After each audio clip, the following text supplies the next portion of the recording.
Here I am now, this time talking to Luke Kelly, somebody that has been my idol for many, many years, way back as far as I can remember. In fact, when I was going to primary school back in 1964, one of the first records I bought was one of Luke Kelly's. And if you're a regular listener to this program, you will know that I featured him practically every single night, and I'm delighted to get a chance.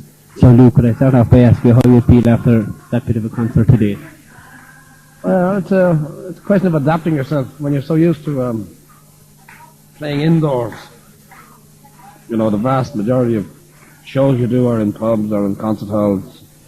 You've got to readjust yourself to open air gigs because the atmosphere is different. You know, there's more movement in the audience, and especially like today, there was a lot more bottles and that sort of noise. But it was enjoyable because I think the sound was very good. Are you getting a bit tired of it all? No, let me qualify that. I mean, I've heard you back in 1967, 68, singing with, say, Whiskey in the Jar, singing Peggy Gordon, singing, you know, 1,000 other. And today I heard you singing Whiskey in the Jar again. Now, you must be tired of that. Again, it comes down to the situation. I mean, in an open field like that, and they're obviously in a very lively mood. They've already been there for, 4 or 5 hours when we went on. So they're half steaming at this point.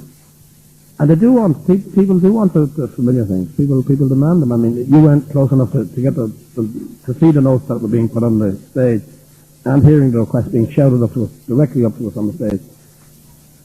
And the vast majority of the things that were being requested were what you would call, you know, all things that you've done over such a long period. Tired of them? No, not really. If the situation is right for that type of song, then that song is in fact maybe the only one that you can do in that situation. But now supposing, and you get requests for, take for instance one of the quietest songs that I've ever sung, if not the quietest, is Scorn Not His Simplicity. There was a couple of requests for that, but it was impossible even to think about doing that in that situation like that. First of all, I mean, the song is wrong for that situation. The audience wouldn't have been listening. You know, they would have shown an interest, but then being so quiet and being so undemonstrative, if you like, you know, they'd have lost interest, so you would have been singing to yourself.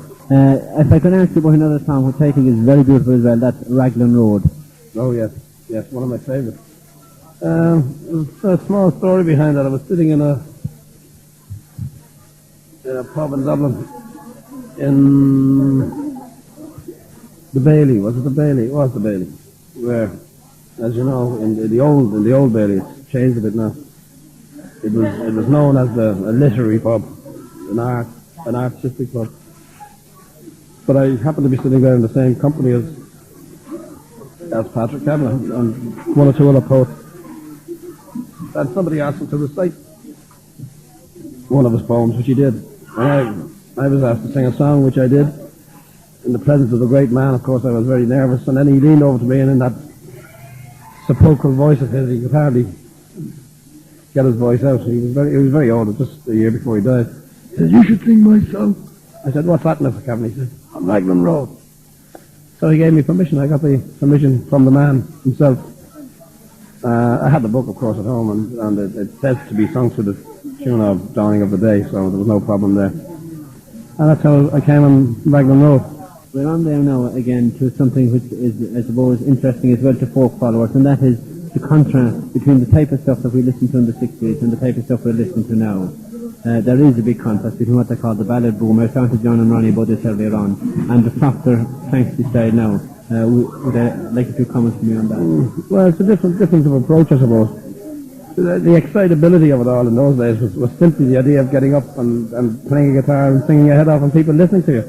You know, it was much better than the old type of singing here, as you can hear in the background here.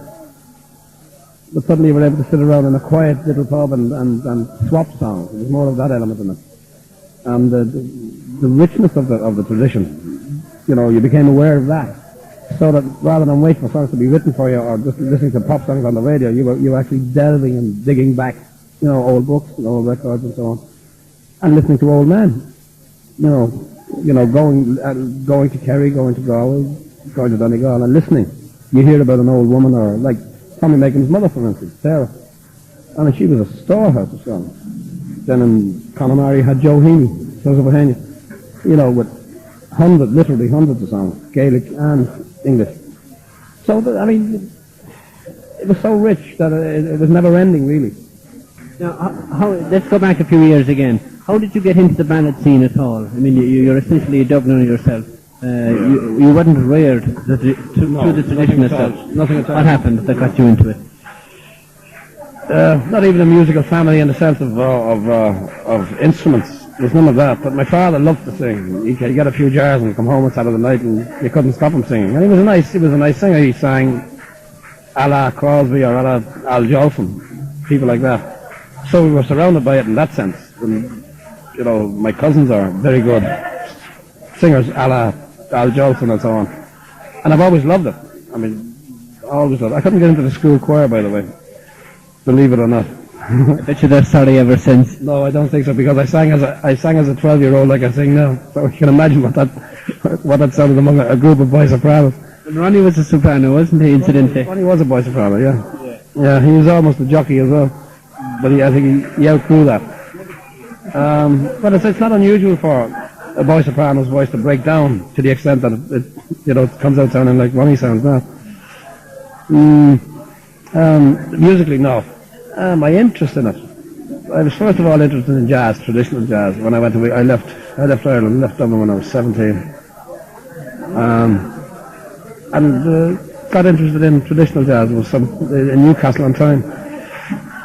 I met him. I drank in the booths where people interested in jazz and folk music used to gallop, and they brought me along to the club, which had a season, this jazz season, and then of course jazz season would be for 3 months or whatever, and then the season of folk music would come in, but more or less the same people, more or less the same audience. So after the first jazz season was over, I went along to hear what this folk music was about. And the first song I actually heard, I sang it today actually this afternoon, was the Old Triangle, because there were two guys, one of them a fellow called Louis Killam, obviously his parents were Irish, and a fellow called Johnny Reedy, also parents Irish. The two of them were singing in harmony. They were singing, I couldn't believe it, the Old Triangle, which I'd heard by accident on a television program of Borstal Boy. Yeah, Dominic Bean was in it. Dominic Brandon's brother. I don't know if he was in it or not. No, I might be wrong about that. But he did the song, the Old Triangle, over the credits, and it made a hell of an impression on me hearing the song. But the next time I heard it was in this folk club in Newcastle on Tyne, but being sung by two English guys, and that really impressed me. I said, that's a Dublin song, and here's these two on an English audience, and they were rapt, attention, and it made a tremendous impression on me. These two guys singing in harmony, and I rapidly sort of was converted to folk music, because again, this was a music I could actually sing, Didn't need an instrument, didn't need to be able to play trumpet, to play jazz and all this. I said, this is stuff I can actually... Now, how long were you in England that ended before you came back? I went when I was 17. 17. Newcastle. 21, just to be safe, I would say 21. And I came back, regular summer holidays, of course. And I met, in a club in London, I met Johnny Moynihan. Johnny, we all know Johnny. And Johnny was very much into traditional music at the time, playing whistle. And I asked him where it was in Dublin, was there anything going on in Dublin. Oh, he said, yeah. But he said, first of all, there's a flakehole in I didn't even know what flakehole meant. So this is 1959, 60, yeah. And the flakeholes were only beginning at the time, as we know them now. They were only beginning at the time. Where was it? It was the Milltown Malby floor, and it was a great floor. I don't know if you remember that, but it was a great floor. Almost a legendary floor, actually. Were you playing the banjo at this stage? I was beginning to pluck it, yeah. The story behind that is the guy I told you about earlier on, Johnny Reedy in Newcastle, who sang the Old Triangle. We left Newcastle and we travelled, hitching our way down through the Lake District and the very beautiful in the north of England, heading for Birmingham. I was to be based best man at my brother's wedding in Birmingham. And he had the guitar and banjo. He played both. So I was literally carrying the banjo for him. And he showed me the basic licks, the basic strokes. And then he gave it to me. So that's how it started, really. All accidents, all real, you know, it's the, if you wrote this as a fictional story, you know, it would sound absolutely perfect, but it actually happened that way. So then you came back after a while in England again, and from there then Donohue's, is that right? Yeah, well, Johnny Moynihan, who told me about the flag show, also told me about where it was in Dublin, and he said it was Donohue's in Mary and Row. So I headed straight for there, where I ran across Ronnie Drew. You hadn't known Ronnie before this? No, hadn't met Ronnie. I'd seen Ronnie earlier when I was back on holidays at the Gate Theatre. He was working with John, you know, John, the actor manager.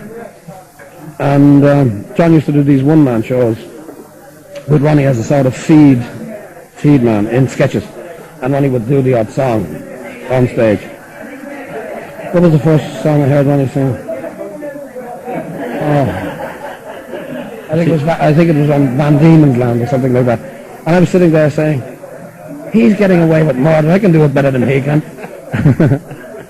But I didn't meet him for a few years later in O'Donoghue's, who walked in, because John Malloy, in fact, lives in Ely Place, which is just around the corner from O'Donoghue's, and Ronnie used to drink there, and that's how the sessions began. So yourself and Ronnie and Barney got together for a while, and Kieran Buck? In Donoghue's. But it wasn't planned at all, you know. We used to have all day off. We were on the loose, so Paddy O'Donoghue and Maureen O'Donoghue were very kind to us, you know. They used to feed us. And we'd sing in the back room, and of course people would send over drinks, so we spent the afternoons there. But the Dubliners never boxed in Dublin as such, did they? At the beginning? No. The first time we got together as such was again John Malloy. John had an idea. By this time Barney had been playing with money, and Kieran was a friend of them both. And we literally got together every day, every afternoon, and sang. And John Malloy had this idea of using it on one of his shows. And he got together a show, he scripted a show called, with him as central figure, storyteller, Shanachie.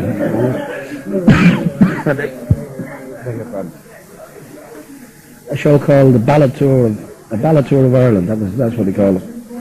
The idea being that he takes you on a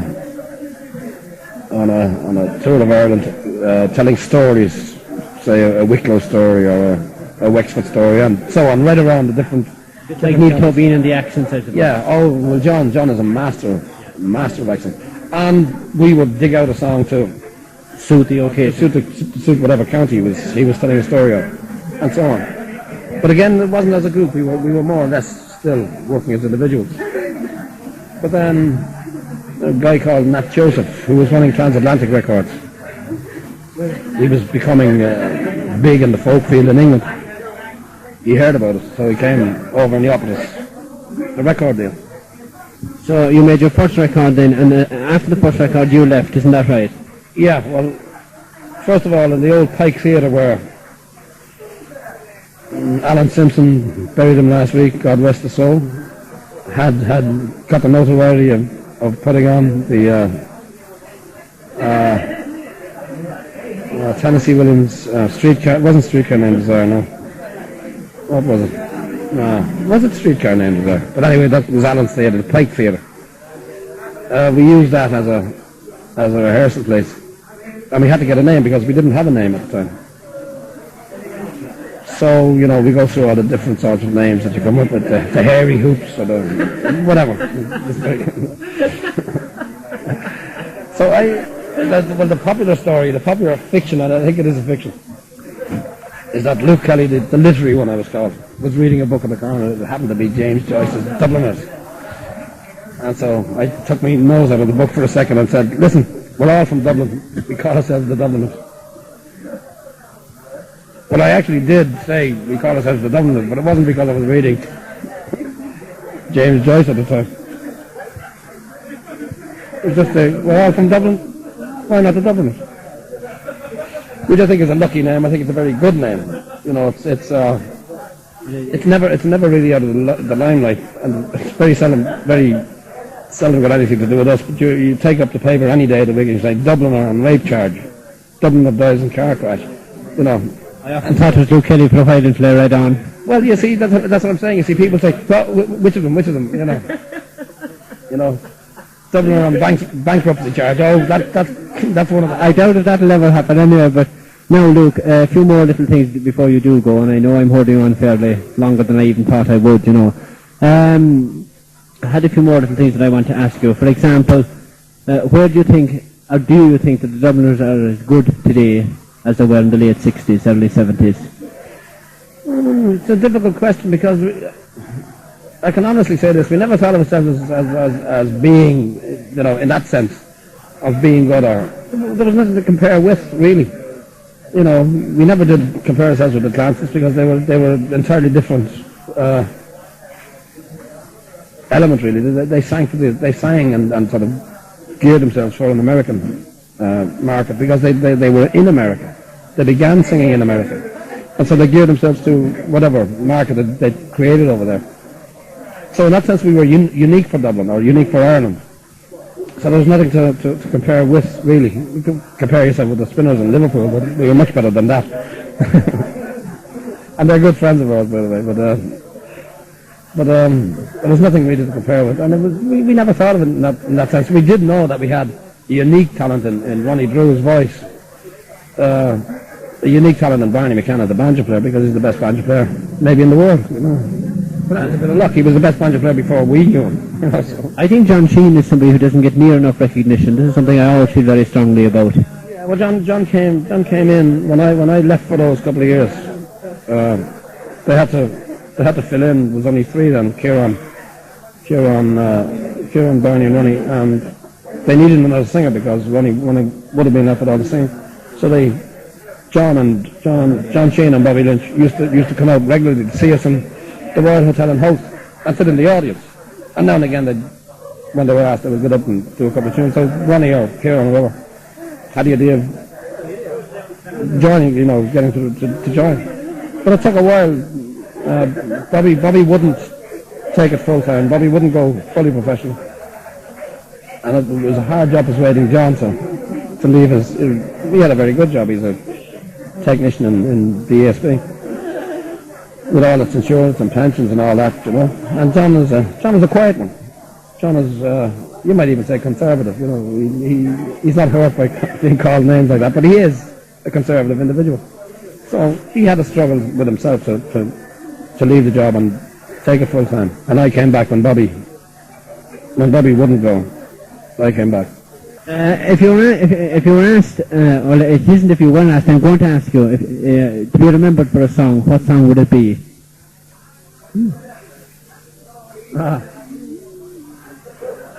Well, really, that you could rephrase that and say, what are your favourite songs? It comes down to what your favourite songs are.